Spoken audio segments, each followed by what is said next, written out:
हाँ हेलो, आज हम पढ़ाएंगे मादा अंडाणु की संरचना। अब देखिए, मादा अंडाणु की संरचना जो है यह लगभग गोलाकार होती है। क्या होती है? लगभग लगभग गोल गोल गोलाकार होती है।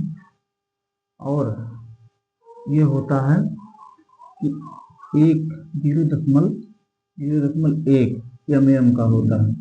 0.1 mm का होता है ये।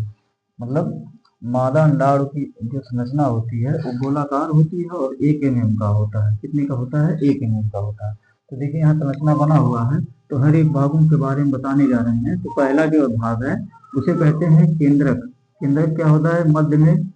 मध्य में आगुरित होता है। ये केंद्रक आगुरित होता है और मध्य भाग में स्थित होता है। और ये द्रव संचित करके क्या होता है? ये द्रव संचित कर फूल जाता है। इसे ही क्या कहते हैं? जननिक कहते हैं। क्या कहते हैं? जननिक कहते हैं। उसके ऊपरी वाले जो पर्णुमा संरचना दिखाई दे रहे हैं, इसको हम कहते हैं कोशिका द्रव्य। क्या कहते हैं? कोशिका द्रव्य कहते हैं। और कोशिका द्रव्य को हम मतलब ये कई कोशिकांग से मिलकर बने होते हैं, जैसे माइटोकॉन्ड्रिया, गाल्गी का। तो माइटोकॉन्ड्रिया का कार्य होता है ऊर्जा प्रदान करना होता है। क्या करता है? ऊर्जा देता है। उसके बाद उसके ऊपरी वाले परत को हम क्या कहते हैं? प्लाज्मा झिल्ली। क्या कहते हैं? प्लाज्मा झिल्ली। प्लाज्मा झिल्ली का क्या कार्य होता है? ये बाहरी नुकसान से रक्षा करता है। बाहरी नुकसान से क्या करता है? रक्षा करता है। इसे ही पीतक कला कहते हैं। क्या कहते हैं? इसे ही पीतक कला कहते हैं। इसके बाद जो है एक पाया जाता है परिपीतक अवकाश। परिपीतक अवकाश देखिए, गोल की संरचनाएं दिखाई दे रही है, चारों तरफ एक घेरा है। ठीक है, केंद्रक के चारों तरफ मतलब प्लाज्मा झिल्ली के चारों तरफ एक घेरा है, उसे हम कहते हैं परिपीतक अवकाश। ये क्या करता है? शुक्राणु इसी जगह में प्रवेश करते हैं। मतलब परिपीतक अवकाश के मतलब जगह से ही शुक्राणु प्रवेश करते हैं, जो निषेचन के लिए जरूरी भी होता है। निषेचन के लिए क्या होता है? जरूरी भी होता है। अब देखिए, पीतक कला के बाहर पारदर्शी, पीतक कला के बाहर पारदर्शी या आकोशिकीय कला के बाहर क्या पाया जाता है? एक जोना पेलुसिडा पाया जाता है। देखिए, यहाँ परिपीतक है, यहाँ पाया जाता है जोना पेलुसिडा की एक परत पाई जाती है। तो इसका क्या कार्य होता है? ये मतलब चारों ओर क्या होता है? एक झिल्लीनुमा संरचना होता है। मतलब पारदर्शी एक संरचना होती है चारों ओर से। और इस पारदर्शी में क्या भरे होते हैं? तो ग्लाइकोप्रोटीन होते हैं। क्या होते हैं? ग्लाइकोप्रोटीन होते हैं। यही ग्लाइकोप्रोटीन क्या करते हैं? कि शुक्राणु को अंडे से जोड़ने में मदद करती हैं। शुक्राणु को अंडे से जोड़ने में क्या करती हैं? मदद करती हैं।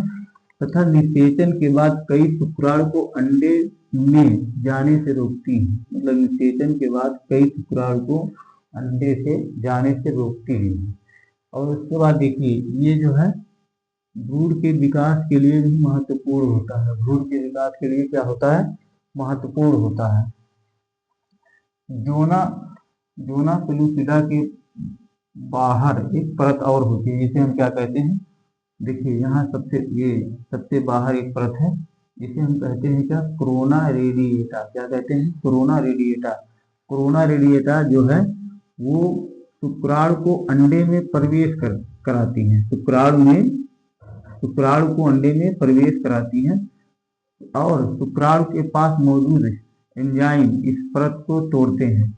मतलब शुक्राणु के पास मौजूद जितने भी एंजाइम होते हैं इस परत को तोड़ देते हैं, जिससे निषेचन संभव हो जाता है। मतलब इस परत को तोड़ते हैं शुक्राणु कौन? एंजाइम की सहायता से तोड़ देते हैं। इसको तोड़ते हैं तो कोरोना रेडिएटा को तोड़ते हैं। तो देखिए, अगला क्या है? एक गोल की संरचना मतलब कोरोना रेडिएटा और जोना पेलुसिडा के बीच में एक गोल संरचना दिखाई दे रही है, उसको हम लोग कहते हैं कोशिका द्रवी पुटिका कहते हैं। कोशिका द्रवी पुटिका कहते हैं। ये किसका बना होता है? तो प्रोटीन का बना होता है और लिपिड का बना होता है। किसका बना होता है? प्रोटीन का और लिपिड का बना होता है। इसका क्या कार्य होता है? ये कोशिका के हिस्सों को पहुंचाने का कार्य करता है। मतलब ये क्या करता है? प्रोटीन और लिपिड जितने भी होते हैं ये कोशिका के हर एक हिस्सों तक पहुंचा देता है। इसके साथ ये परिवहन करता है, भंडारण भी करता है और स्राव भी करता है, पोषक तत्व का अवशोषण भी करता है। मतलब ये पदार्थों को सुरक्षित भी रखता है, पदार्थों को बाहर भी निकालता है और पदार्थों का परिवहन भी करता है। तो ये सारी चीज किसके द्वारा होता है? तो कोशिकाद्रव्य कुटिका के द्वारा होता है। और सबसे बाहरी परत होती है एक, जिसे कहते हैं बीटेलाइन झिल्ली। क्या होता है बीटेलाइन झिल्ली? तो यह प्रोटीन की सुरक्षात्मक एक आवरण होती है, मतलब एक परत होता है जो सुरक्षा प्रदान करता है।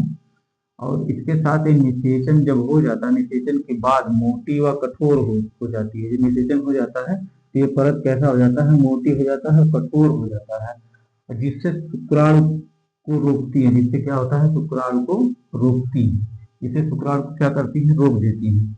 अगला देखिए, यहाँ जो है केंद्रक के समीप में, केंद्रक और कोशिका द्रव्य के बीच में एक परत होती है जिसे कहते हैं वलकुटीय कणिकाएं।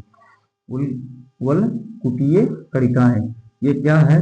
ये श्वेत, मतलब ये लाल और श्वेत और डिम्बाणु इसी में पाए जाते हैं। लाल, श्वेत और डिम्बाणु इसी में पाए जाते हैं। तो अगर वीडियो आप लोगों को समझ में आया तो लाइक और शेयर करिए।